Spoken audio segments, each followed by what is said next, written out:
Oke. Apakah screen sharing saya bisa terlihat? Sudah, Bapak. Sudah, oke. Bisa, Pak. Baik, bisa ya, terima kasih. Tadi sudah disampaikan pengertian hak asasi manusia dan lain sebagainya melalui dari berbagai sumber ya.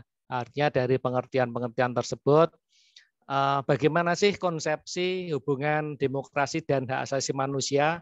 Jadi kalau kita melihat perkembangan tentang hak asasi manusia, mungkin saudara-saudara sudah bisa melihat bahwa tadi disampaikan oleh Miriam Budiarjo, hak asasi manusia itu dimulai sejak lahir. Bahkan ada yang menyampaikan bahwa hak asasi manusia itu dimulai sejak alam kandungan. Nah, ini tentunya juga menjadi pengertian-pengertian yang perlu kita telah bersama. Kira-kira kalau menurut saudara sendiri dari pengertian hak asasi manusia itu seperti apa? Mungkin ada yang bisa berkomentar. Kami persilakan coba. Ya. Pengertian hak asasi manusia menurut saudara. Silakan kalau ada yang mau berkomentar. Oke. Ya, silakan. Perkenalkan, nama saya Dewi Salma Latifah, nomor absen 7. Oke, Dewi sebentar saya sambil tak catat ya. Untuk keaktifan saudara-saudara. Dewi nomor 7. Ya, oke, silakan. Jadi hak asasi manusia itu adalah hak dan kebebasan fundamental bagi semua orang tanpa memandang kebangsaan, jenis kelamin, asal kebangsaan, ataupun etnis, ras, agama, bahasa, ataupun status lainnya. Terima kasih. Ya, terima kasih. Mungkin pengertian hak asasi manusia yang lain menurut pengertian saudara? Yang lainnya kami persilakan. Izin menjawab, Bapak. Silakan. Perkenalkan, saya Fayadina Jasida, nomor absen 12. Hak asasi manusia adalah hak yang bersifat dasar atau hak pokok yang dimiliki oleh manusia seperti hak hidup, hak berbicara, dan hak mendapat perlindungan. Oke, ya, hak hidup, hak mendapat perlindungan, hak pokok. Ya, silakan. Yang lainnya mungkin ada lagi satu lagi. Menjawab, Bapak. Ya, silakan. Hak asasi manusia itu adalah hak yang melekat pada manusia sebagai nama, nomor. Oh, iya. Perkenalkan Bapak, nama saya Mariana Agusti. NIM-nya P1337424121241. Hak asasi manusia itu adalah hak yang melekat pada diri manusia sebagai makhluk Tuhan yang Maha Esa dan merupakan anugerahnya yang wajib dihormati dan dijunjung tinggi. Terima kasih, Bapak. Terima kasih. Ya, ya. Jadi betul ya, artinya pengertian hak asasi manusia itu kemudian secara hierarki atau secara konseptual pengertian hak asasi manusia itu tertuang di dalam Undang-Undang Hak Asasi Manusia. Undang-Undang Hak Asasi Manusia tadi Undang-Undang nomor berapa?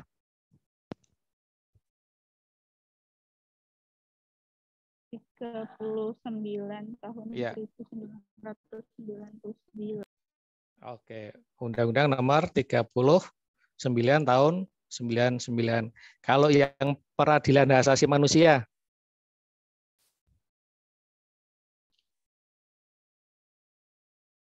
Kalau yang peradilan? Undang-Undang nomor 26 tahun 2000, Bapak. Waalaikumsalam. Oke. Ya, oke.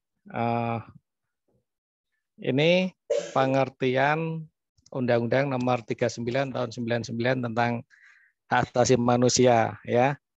Mungkin bisa dibaca salah satu. Silakan. Izin menjawab, Pak. J. Fayada Najah. Silakan. Baik, terima kasih, Pak. Undang-Undang nomor 39 tahun 1999. Hak asasi manusia adalah seperangkat hak yang melekat pada hakikat dan keberadaan manusia sebagai makhluk Tuhan yang Maha Esa dan merupakan anugerahnya yang wajib dihormati, dijunjung tinggi dan dilindungi oleh negara, hukum, dan pemerintah, dan setiap orang demi kehormatan serta perlindungan harkat dan martabat manusia. Pasal 2, Negara Republik Indonesia mengakui dan menjunjung tinggi hak asasi manusia dan kebebasan dasar manusia sebagai hak yang secara kodrati melekat pada dan tidak terpisahkan dari manusia, yang harus dilindungi, dihormati, dan ditegakkan demi meningkatkan martabat kemanusiaan, kesejahteraan, kebahagiaan, dan kecerdasan, serta keadilan. Ya, jadi seperangkat hak yang melekat pada hakikat dan keberadaan manusia sebagai makhluk Tuhan yang Maha Esa. Artinya sejak kita di dalam kandungan pun itu haknya sudah mulai melekat karena kita memiliki hak untuk hidup. Ya, jadi di sini kita sebagai makhluk Tuhan, saudara mungkin besok ke depannya kalau memiliki pasangan hidup ya, kemudian menikah, nah kemudian berproses menjadikan keturunan dan sebagainya, maka proses mulai dalam kandungan itu kita sudah memiliki hak untuk hidup. Nah, mungkin saudara-saudara sudah membawa Undang-Undang Dasar 45 belum? Sudah ada yang bawa belum? Dewi sudah bawa undang-undang? Belum. Pak. Oh, ya. Anggi sudah bawa undang-undang belum? Sampun, Bapak. Oh, sampun. Coba dibaca pasal 28 ayat 28A Undang-Undang Dasar 45. Monggo, Anggi.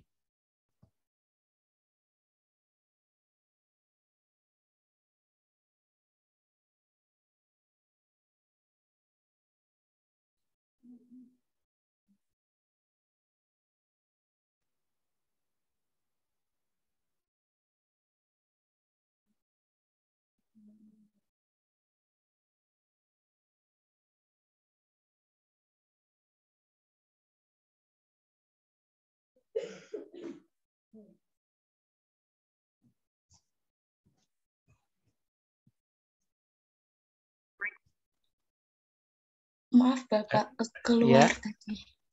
Oh ya. Oke. Sekarang sudah bisa. Sampun, Bapak. Oke, silakan. Pasal berapa tadi, Bapak? Pasal 28 huruf pasal 28 huruf A. Pasal 28 huruf A, setiap orang berhak untuk hidup serta berhak mempertahankan hidup dan kehidupannya. Ya. Jadi setiap orang berhak untuk hidup. Artinya kita dalam kandungan pun harus memiliki hak untuk hidup dan melangsungkan kehidupannya. Nah, bagaimana kalau kemudian ini kan kebidanan ya, kemudian ada aborsi dan lain sebagainya. Nah, menurut pendapat saudara gimana kalau ada seperti itu? Silahkan Mima, coba. Mima Fitriana Dewi, pendapatnya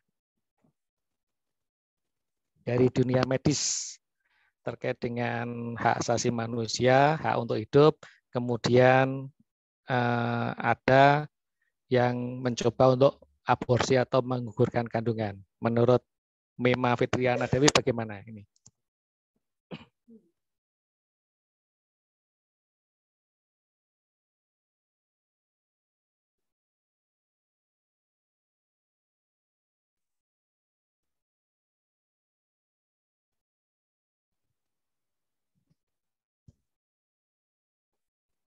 Mima dengar suara saya ya?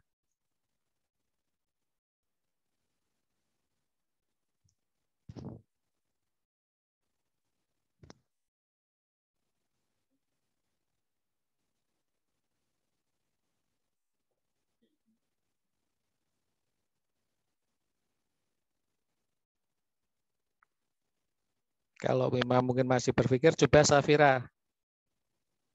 Safira Nindi. Menurut saudari bagaimana pendapatnya?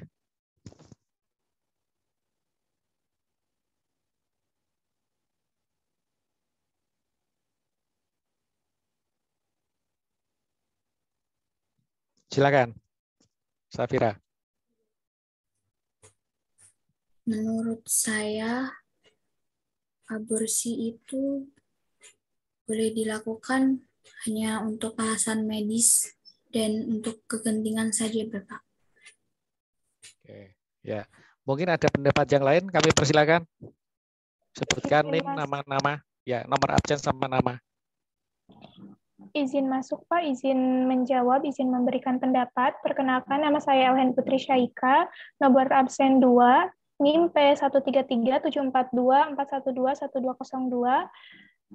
Saya ingin menjawab. Tadi benar yang dikatakan Syafira. Sebenarnya aborsi itu dapat dilakukan dengan alasan medis tertentu. Namun apabila aborsi dengan alasan kehamilan yang tidak diinginkan, itu sama sekali tidak dibenarkan. Seperti tadi pada tertuang pada pasal 28A, yang mana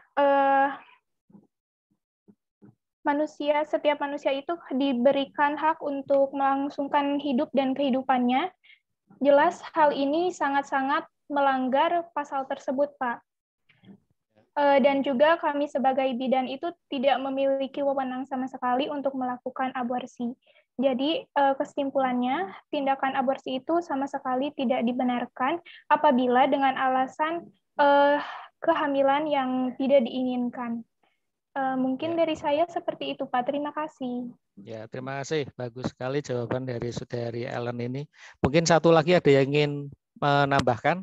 Kami persilahkan.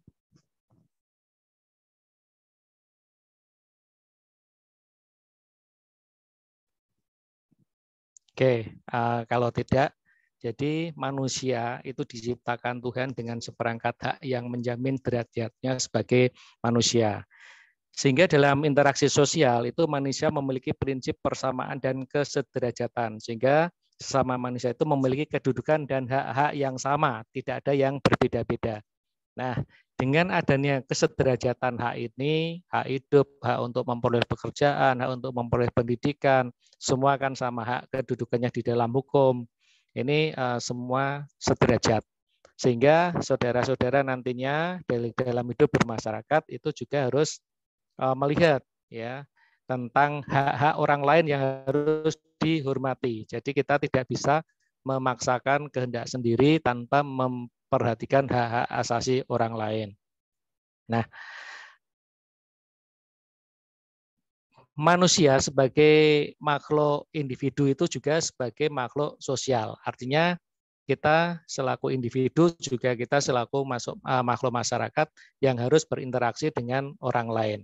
Nah, pentingnya interaksi sosial itu dibutuhkan itu dalam menjalankan organisasi maupun dalam komunitas sosial manusia.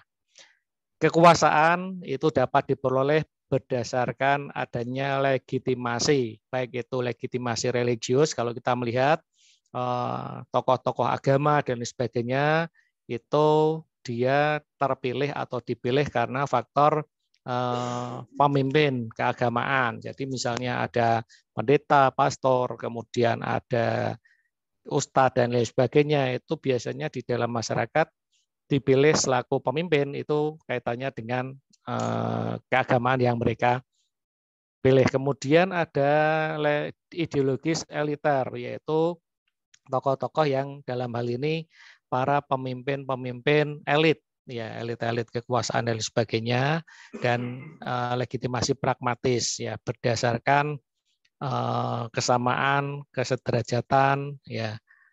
Dan ini mengklaim bahwa kedudukan yang lebih tinggi dari sesamanya.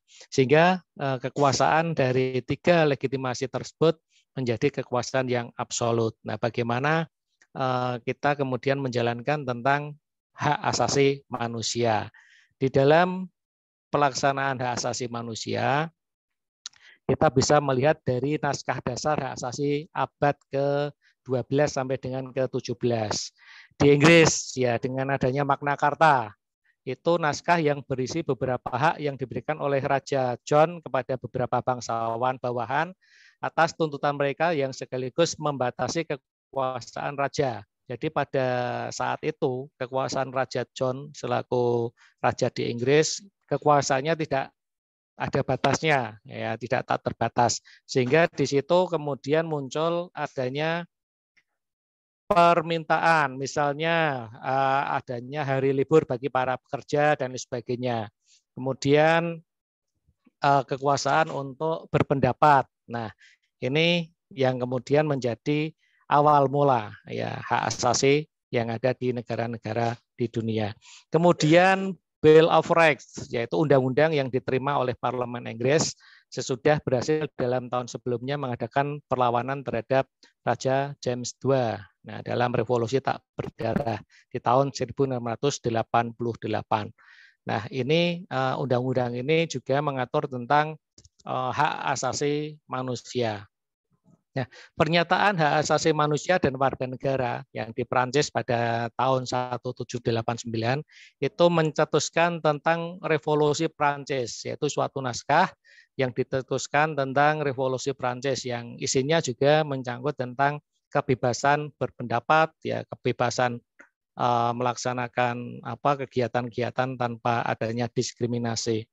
Nah, di Amerika sendiri ya itu kemudian menyusun undang-undang yang ada di tahun 1791 yang mengambil dari Bill of Rights 1789.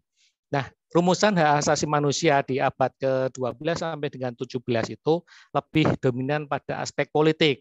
Jadi adanya kesamaan hak, kemudian kebebasan untuk memilih, kebebasan untuk dipilih.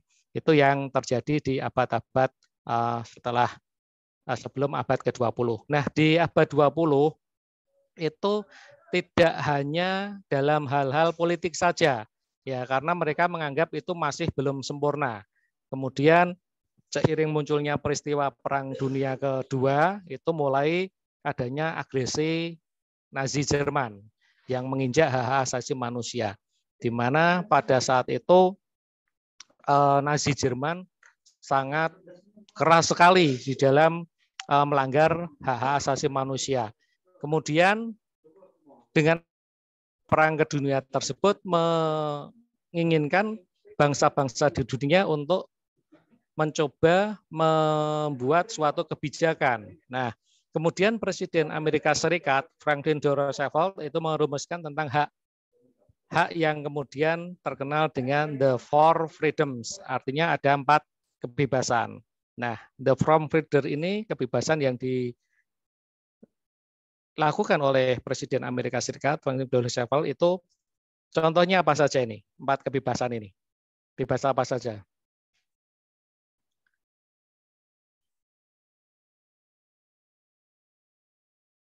Sayyidah, 4 kebebasan yang dirumuskan dari Presiden Amerika Serikat apa saja?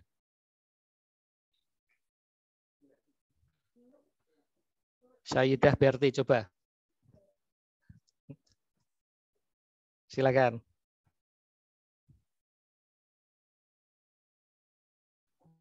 Silakan komentarnya, Sayyidah Berti Fat. 4 kebebasan. The four freedom dari Presiden Amerika Serikat. Dibuka mode-nya. Ya. Baik, Bapak, sebentar. Oke.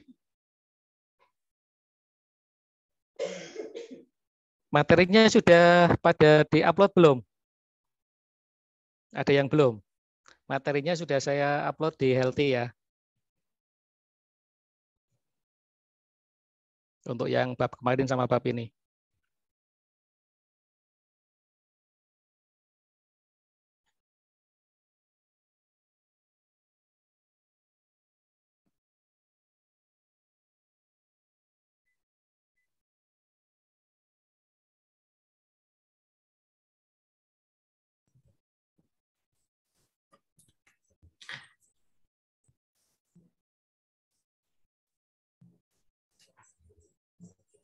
Silakan.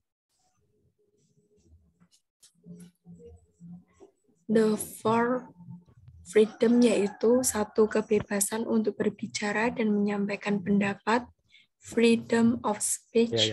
2. Kebebasan beragama, freedom of religion. 3. Kebebasan dari ketakutan, freedom of fear. 4. Kebebasan dari kemelaratan, freedom from want. Munculnya kebebasan dari kemelaratan menunjukkan bahwa anggapan hak-hak politik pada diri manusia saja tidak cukup untuk menciptakan kebahagiaan bagi manusia. Ya, terima kasih. Jadi itu 4 kebebasan yang dirumuskan dari Presiden Amerika Serikat, bebas untuk berbicara dan menyampaikan pendapat. Yaitu setiap orang bebas berbicara, kemudian bebas menyampaikan pendapat, bebas beragama. Ya, jadi mau memeluk agama apa saja boleh, tidak dibatasi. Kemudian bebas dari rasa takut, ya, sehingga mau bepergian kemana itu dilindungi oleh undang-undang, ya, dan merasa nyaman, merasa aman. Kemudian bebas dari kemelaratan, artinya di sini negara itu wajib hukumnya untuk mensejahterakan masyarakat. Nah, di dalam pembukaan Undang-Undang Dasar 45 alinea yang keempat, itu kan kita juga memiliki tujuan negara. Ya. Tujuan negara yang ada di dalam pembukaan Undang-Undang Dasar 45 ada 4 ya. Apa saja Adelia, Agustin, tujuan negara kita? Silakan.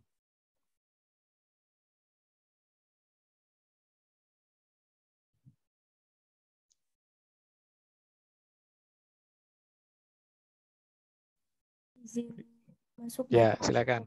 Ya. Tujuan negara kita yaitu melindungi segenap bangsa Indonesia dan seluruh tumpah darah Indonesia, memajukan kesejahteraan umum, mencerdaskan kehidupan bangsa, dan ikut melaksanakan ketertiban dunia yang berdasarkan kemerdekaan, perdamaian abadi, dan keadilan sosial. Ya, terima kasih. Ya, betul sekali ya. Jadi ada 4 tujuan negara kita. Dari di sini bagaimana negara kita itu mewujudkan kesejahteraan umum, ya, mencerdaskan kehidupan bangsa. Ya, berarti di sini kita menginginkan bebas dari melarat. Ya, jadi disinilah hak-hak politik pada diri manusia itu tidak cukup, kemudian menciptakan hak-hak yang lain, yaitu kebahagiaan bagi manusia.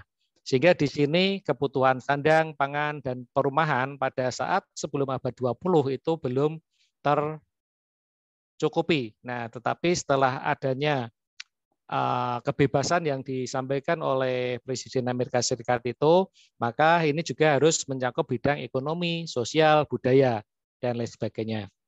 Nah, kemudian PBB, ya, Universal Declaration of Human Rights 1948 itu yang tadinya ada Perang Dunia Kedua yang melibatkan hampir seluruh dunia, ini kemudian hak asasinya dianggap hilang, kemudian diinjak-injak.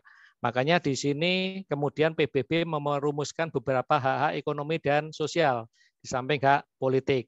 Nah, rumusan yang dihasilkan dari Commission of Human Rights itu yang diterima di dalam negara-negara yang tergabung di dalam PBB merupakan pernyataan sedunia tentang hak-hak asasi manusia. Nah, dari pernyataan tersebut itu kemudian PBB menyepakati secara aklamasi di tahun 1966 tentang perjanjian hak ekonomi, sosial, dan budaya, kemudian perjanjian tentang hak-hak sipil dan politik. Nah, bagaimana di dalam Undang-Undang Dasar Negara Republik Indonesia tahun 1945 tentang hak asasi manusia?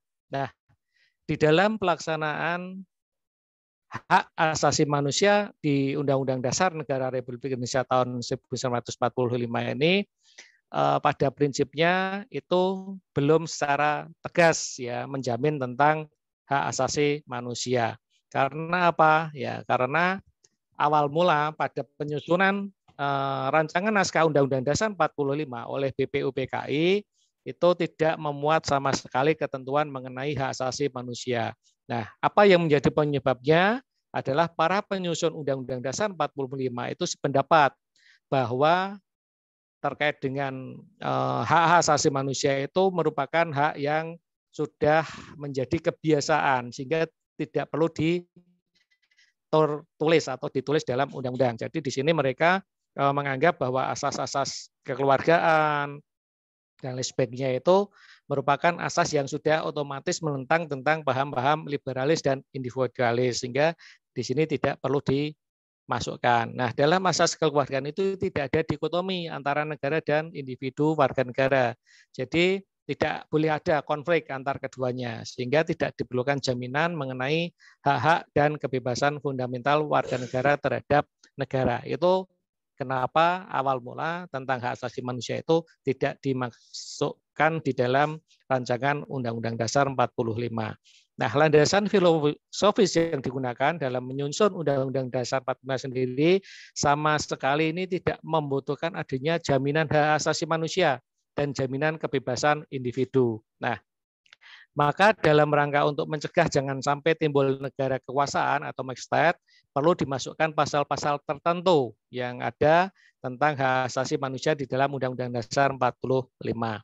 Nah, pada saat disusun itu beberapa pandangan bahwa HAM itu merupakan hak asasi yang bersumber dari individualisme dan liberalisme, ini dianggap bertentangan dengan asas kekeluargaan. Nah, tetapi realitas sejarah lahirnya hak asasi manusia itu lebih disebabkan karena adanya absolutisme, sehingga perumus materi Undang-Undang Dasar 45 itu menyepakati ada 7 butir ketentuan yang berkaitan dengan hak asasi manusia di dalam Undang-Undang Dasar 45. Jadi 7 butir ini masih sangat terbatas, ini yang dimasukkan di dalam rancangan Undang-Undang Dasar 45. Nah, 7 butir itu apa saja, Yuniar? Yuniar Afifatul, coba. Silakan.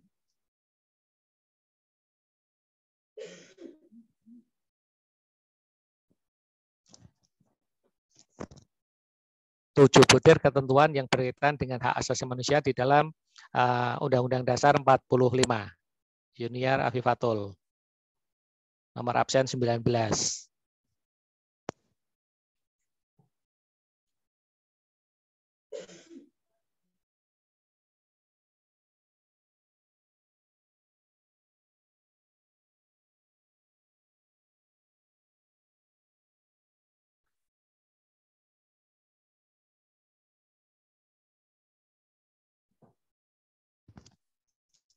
Yuniar bisa lihat slide saya ya?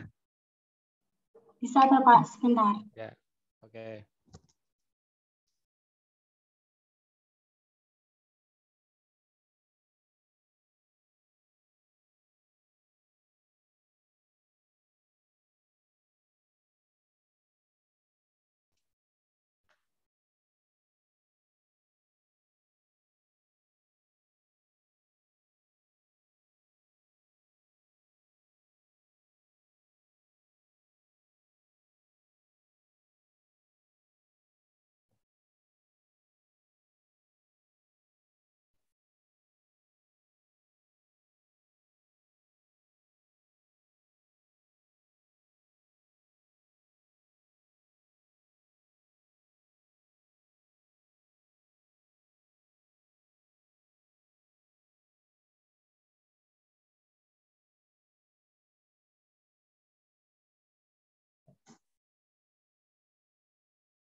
Mungkin kalau kesulitan bisa dibaca aja slide saya ini. Ada 7 butir di dalam. Izin masuk. Ya. Yang pertama, pasal 27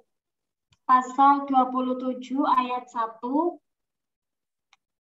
Yang kedua pasal 27 ayat 2, yang ketiga pasal 28A, yang keempat pasal 28B, yang kelima pasal 29 ayat 2, yang keenam pasal 30 ayat 1, yang ketujuh pasal 31 ayat 1, dan pasal 34. Ya. Oke. Jadi sebelum amandemen itu pasal 28 hanya ada pasal 28 ya. Ini sebelum amandemen. Jadi hak-hak yang ada di dalam pasal-pasal Undang-Undang Dasar 45, pasal 27 ayat 1, kemudian pasal 27 ayat 2, pasal 28 ya. Jadi pasal 27 itu kedudukan warga negara di dalam hukum, kemudian kedudukan warga negara di dalam pemerintahan ya. Kemudian pasal 28 itu hak berserikat berkumpul. Pasal 28 mengeluarkan pendapat ya. Kemudian pasal 29 ayat 2 itu kebebasan beragama, memeluk agama. Pasal 30 ayat 1 itu tentang hak untuk membela negara, pembelaan negara. Pasal 31 ayat 1 itu hak untuk mendapatkan pendidikan. Kemudian pasal 34 itu terkait dengan fakir miskin dan anak-anak terlantar yang dipelihara oleh negara. Nah ini 7 butir yang dimaksudkan di dalam hak asasi manusia sebelum amandemen Undang-Undang Dasar 45. Artinya bahwa materi tentang HAM di dalam Undang-Undang Dasar 45 itu tidak secara spesifik memuat ketentuan terhadap jaminan hak asasi manusia. Makanya kemudian ada sidang umum MPR, sidang istimewa MPR mulai tahun 1999 sampai dengan tahun 2002 itu memasukkan tentang hak-hak asasi manusia yang kemudian dituangkan di dalam pasal 28 ayat A sampai dengan ayat C Undang-Undang Dasar 45.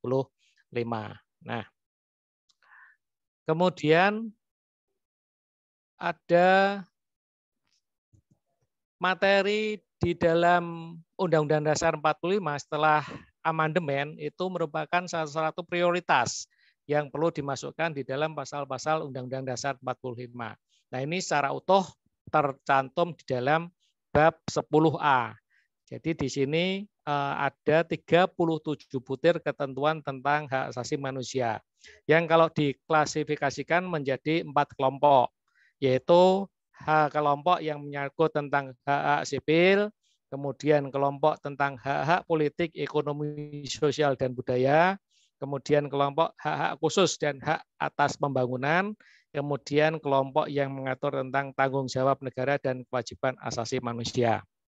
Nah, pasal 28 huruf A sampai dengan C ya, itu merupakan pasal yang diamandemen setelah adanya materi-materi tentang hak asasi manusia. Nah, tugas saudara ya, sekarang dicatat ya, semua mencatat ya.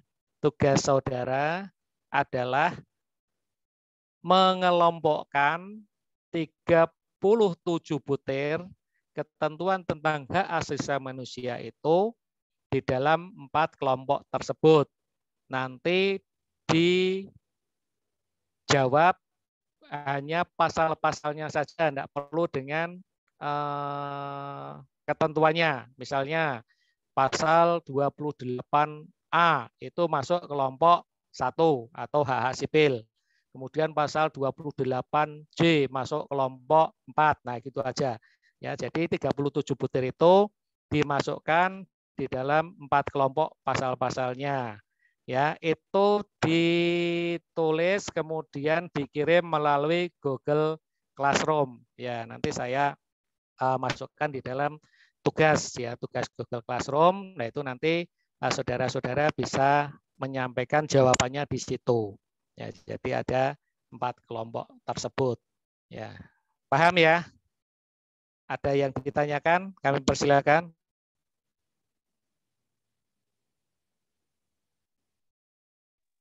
Belum ada, Bapak. Oke. Kalau sudah paham, saya lanjutkan.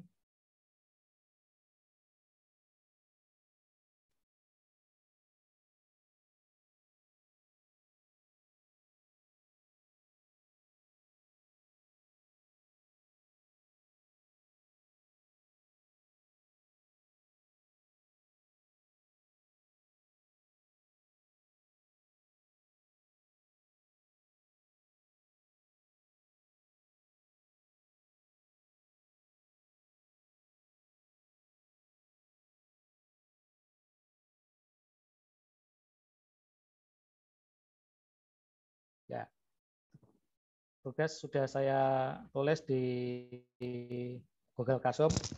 Kemudian tujuan HAM itu apa? Ya, jadi tujuan HAM, Novita coba dibaca tujuan HAM Novita Anggraeni. Izin masuk, Pak.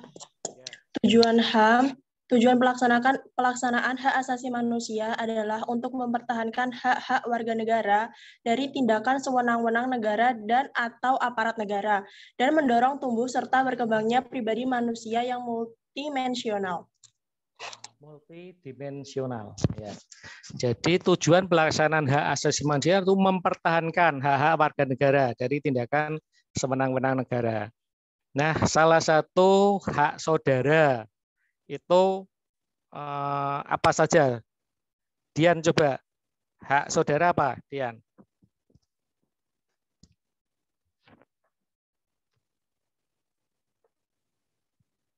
Dian Widyastuti, hak kamu sebagai warga negara.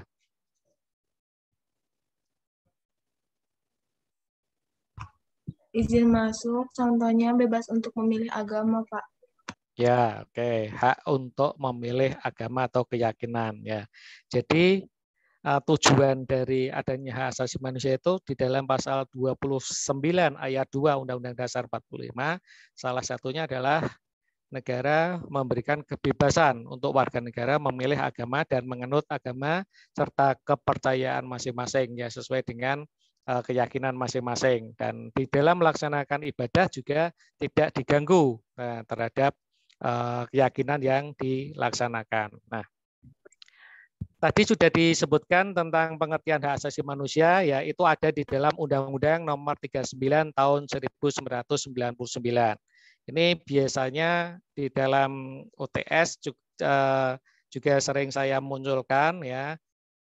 Undang-undang tentang HAM, undang-undang nomor berapa? Nah, ini nanti dihafalkan ya, dicatat ya. Oke. Kemudian tanggung jawab perlindungan hak asasi manusia.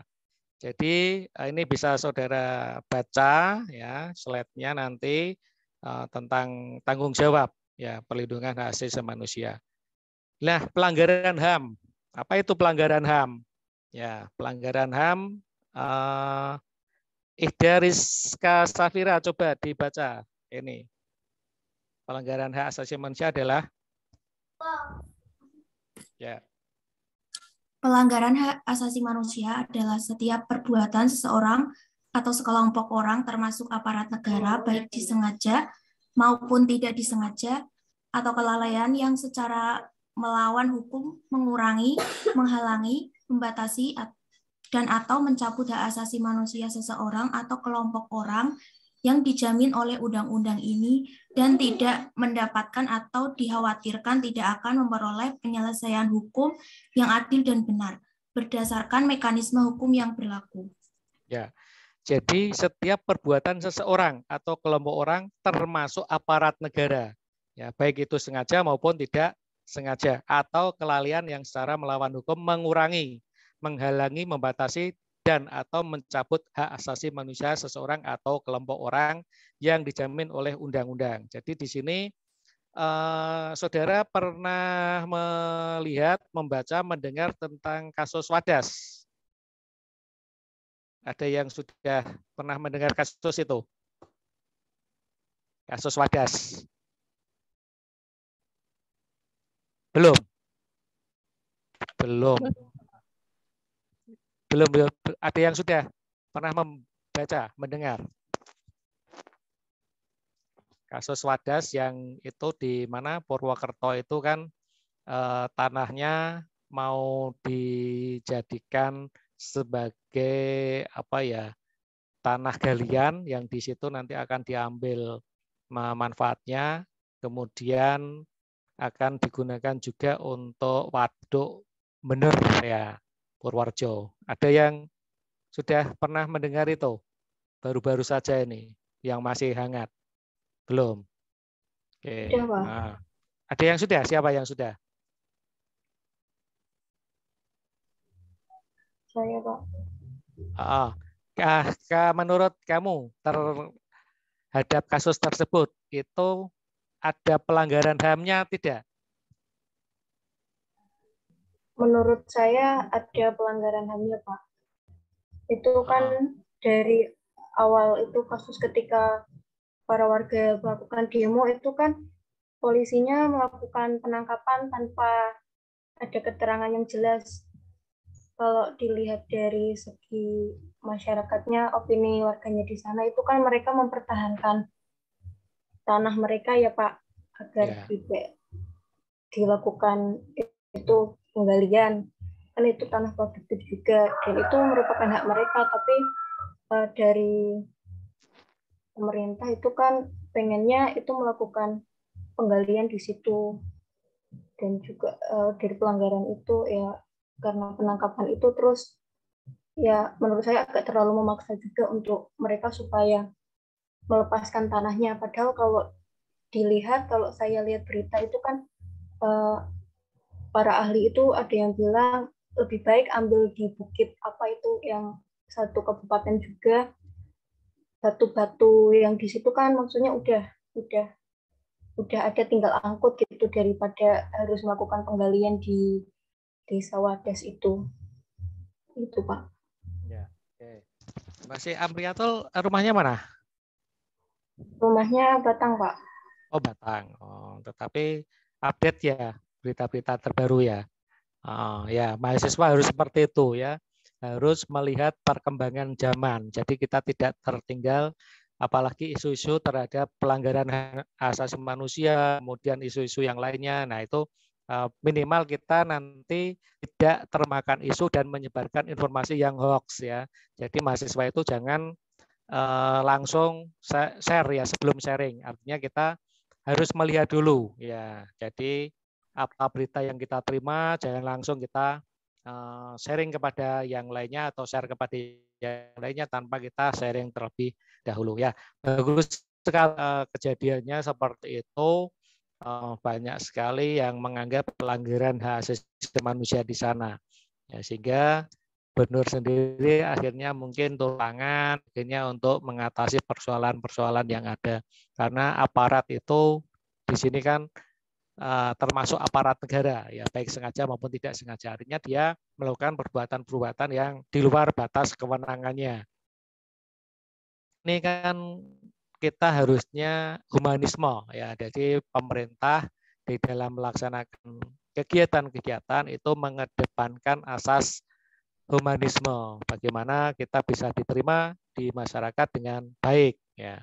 Nah, pelanggaran hak asasi manusia yang berat itu di dalam pasal 7 Undang-Undang Nomor 26 tahun 2000. Nah, ini dibedakan ya. Kalau tadi Undang-Undang 39 tahun 99 tentang hak asasi manusia, kalau Undang-Undang Nomor 26 tahun 2000 tentang pengadilan hak asasi manusia. Nah, pelanggaran hak asasi manusia yang berat meliputi kejahatan genosida, kemudian kejahatan terhadap kemanusiaan. Kejahatan genosida itu apa? Ada yang berkomentar? Silakan. Menurut pendapat saudara, apa itu kejahatan genosida?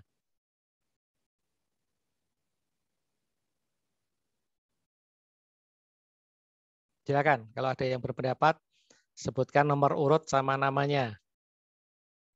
Izin berpendapat, Bapak. Izin berpendapat, Bapak. Ya, silakan. Perkenalkan, saya Yuni Arifatul Hakimah, absen 19. Kejahatan genosida adalah salah satu bentuk kejahatan dengan memusnahkan kelompok masyarakat tertentu secara sistematis dan disengaja. Terima kasih. Ya, oke. Terima kasih, Junior. Ada lagi yang lain? Izin menjawab, Bapak. Ya, silakan. Perkenalkan, saya Dipuspa Prilia, nomor absen 54. Kejahatan genosida adalah segala bentuk perbuatan yang dilakukan dengan maksud menghancurkan atau memusnahkan seluruh atau sebagian kelompok bangsa, ras, kelompok etnis, dan kelompok agama. Ya, oke. Itu kejahatan genosida. Kalau kejahatan terhadap kemanusiaan, apa ini? Silakan.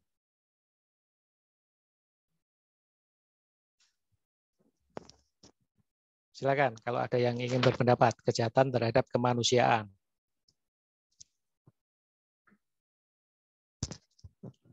Izin menjawab. Oke. J, silakan. Perkenalkan, nama saya Mariana Agusti, absen 41. Kejahatan terhadap kemanusiaan adalah mengacu pada tindakan pembunuhan massal dengan penyiksaan terhadap tubuh orang-orang sebagai suatu kejahatan penyerangan terhadap orang lain. Terima kasih, Bapak. Ya, terima kasih. Mungkin satu lagi. Silakan. Izin menjawab, Bapak. Ya, silakan. Perkenalkan, nama saya Intan Aswatul Fuada, absen 3. Kejahatan terhadap kemanusiaan adalah kejahatan yang korbannya adalah manusia seperti pembunuhan, perbudakan, pengusiran penduduk, penganiayaan, pemerkosaan, dan penghilangan paksa. Terima kasih. Terima kasih. Oke, Meta tadi mau apa? Silakan, Meta. Nomor absen 10. Izin, Mas. Iya, silakan.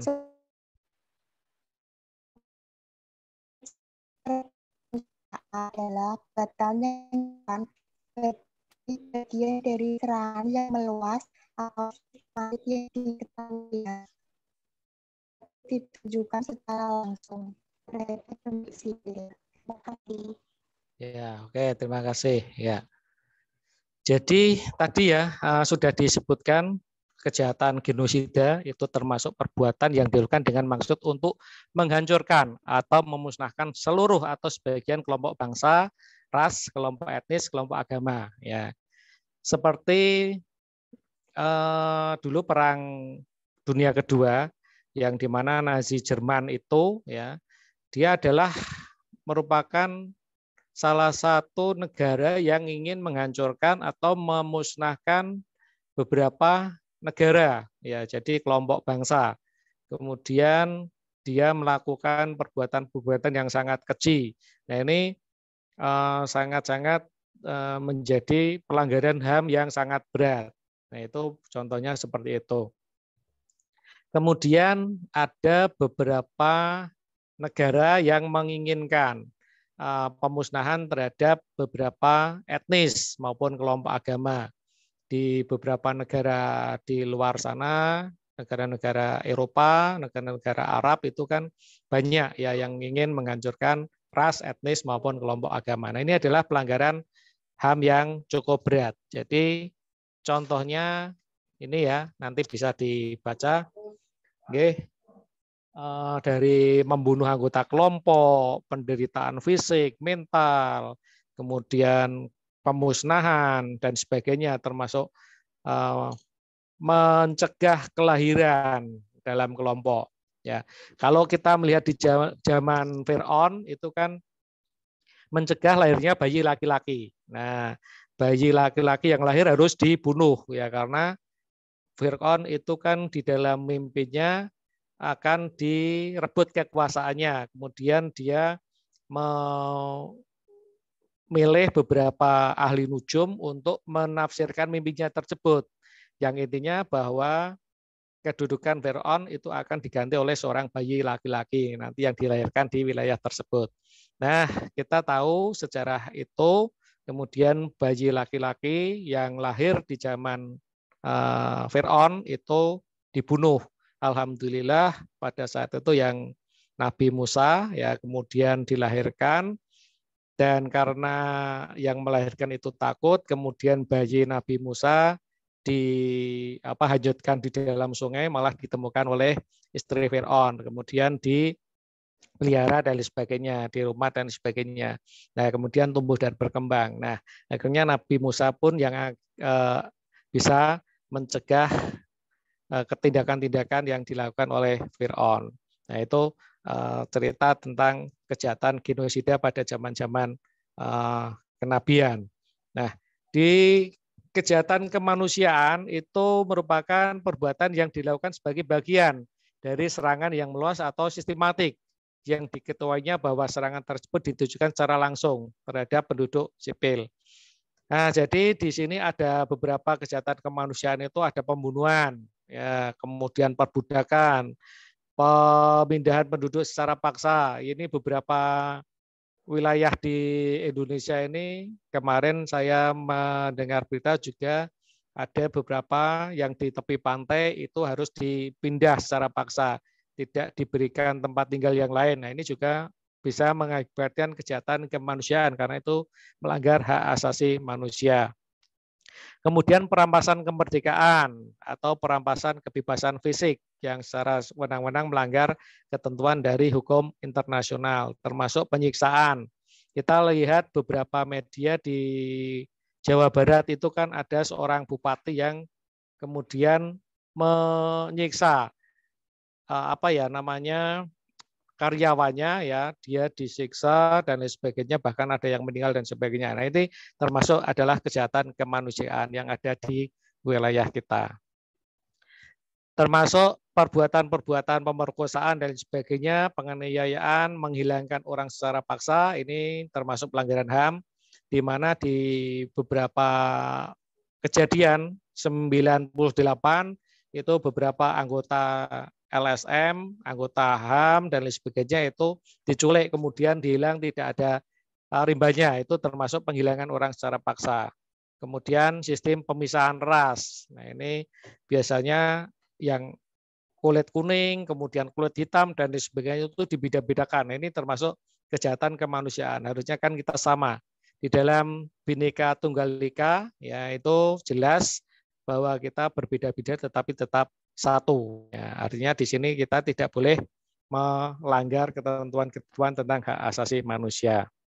Nah, penegakan hak asasi manusia untuk menjamin hak-hak asasi manusia, maka negara telah menetapkan Undang-Undang Nomor 39 Tahun 99 dan Undang-Undang Nomor 26 Tahun 2000. Nah, ini tentang hak asasi manusia dan tentang pengadilan HAM. Nah, apa itu Komnas HAM? Ya, jadi Komnas HAM itu bertujuan mengembangkan kondisi yang kondusif bagi pelaksanaan hak asasi manusia sesuai dengan Pancasila, Undang-Undang Dasar 45, Piagam PBB, Deklarasi Universal Hak Asasi Manusia, dan juga meningkatkan perlindungan dan penegakan hak asasi manusia.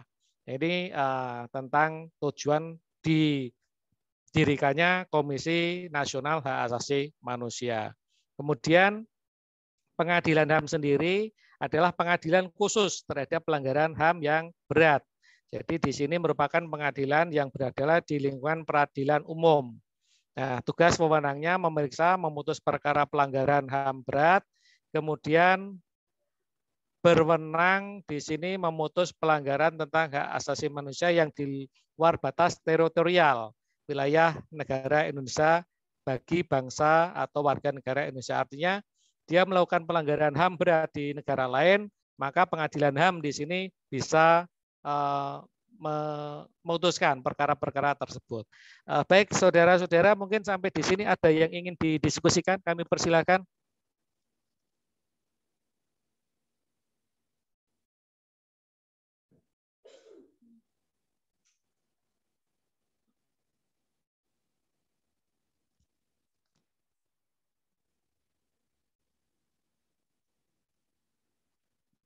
Silakan, ada yang ingin ditanyakan atau mungkin saudara bisa menyelesaikan tugas yang saya berikan tadi ya untuk memasukkan beberapa pasal di dalam kelompok-kelompok. Oh ya, untuk minggu depan itu kan tanggal 28 Februari itu kan tanggal merah. Ya. Nah, terus untuk selanjutnya bagaimana? Saya mengikuti dari saudara-saudara semua. Kira-kira apakah mau diganti waktunya atau tetap tanggal 28 itu kita ada daring? Kami persilakan. Atau mungkin lewat Classroom materinya, saya persilakan masukannya. Yang untuk tanggal 28. Karena tanggal 7 kita sudah UTS. Ya, jadi materinya nanti dari Bu Septi sama saya nanti saya gabungkan. Nah, nanti untuk menjadi bahan UTS di tanggal 7 Maret. Ya, untuk yang tanggal 28 monggo saya persilakan masukannya.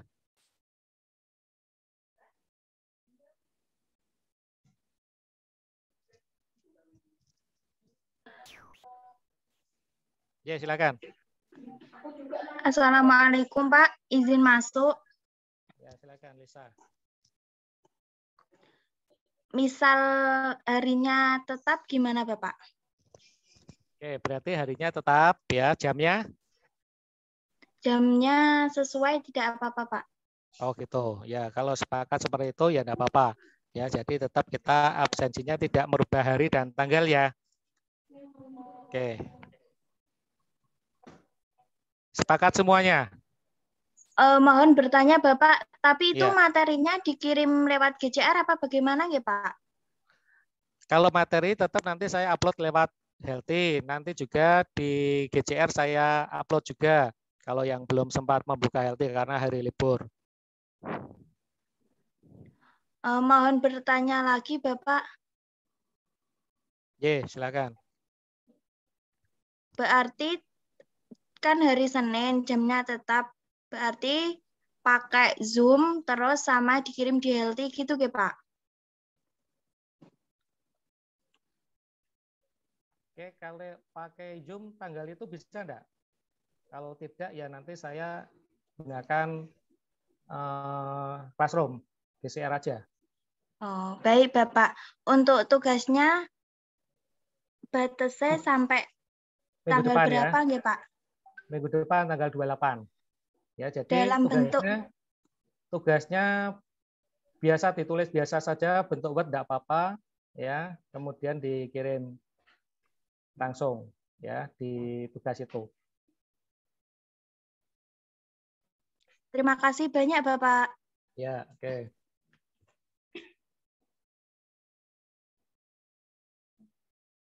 Ada lagi yang lainnya?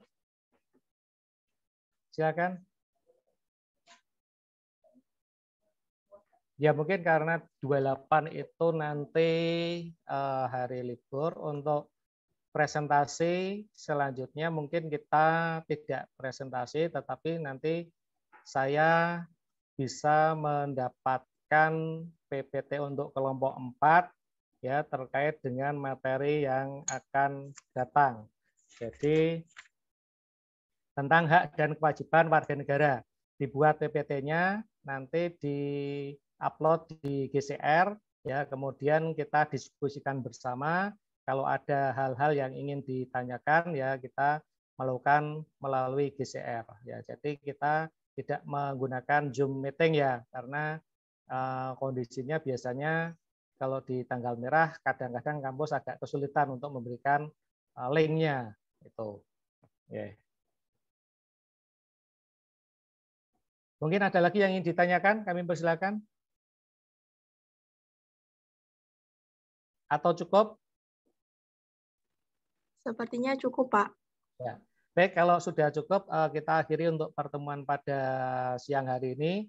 Terima kasih atas segala perhatiannya, dan mohon maaf mungkin apabila ada penyampaian dan hal sebagainya yang kurang pas di hati saudara-saudari sekalian. Saya akhiri pertemuan pada hari ini. Wabillahi taufiq wal hidayah. Assalamualaikum warahmatullahi wabarakatuh. Waalaikumsalam.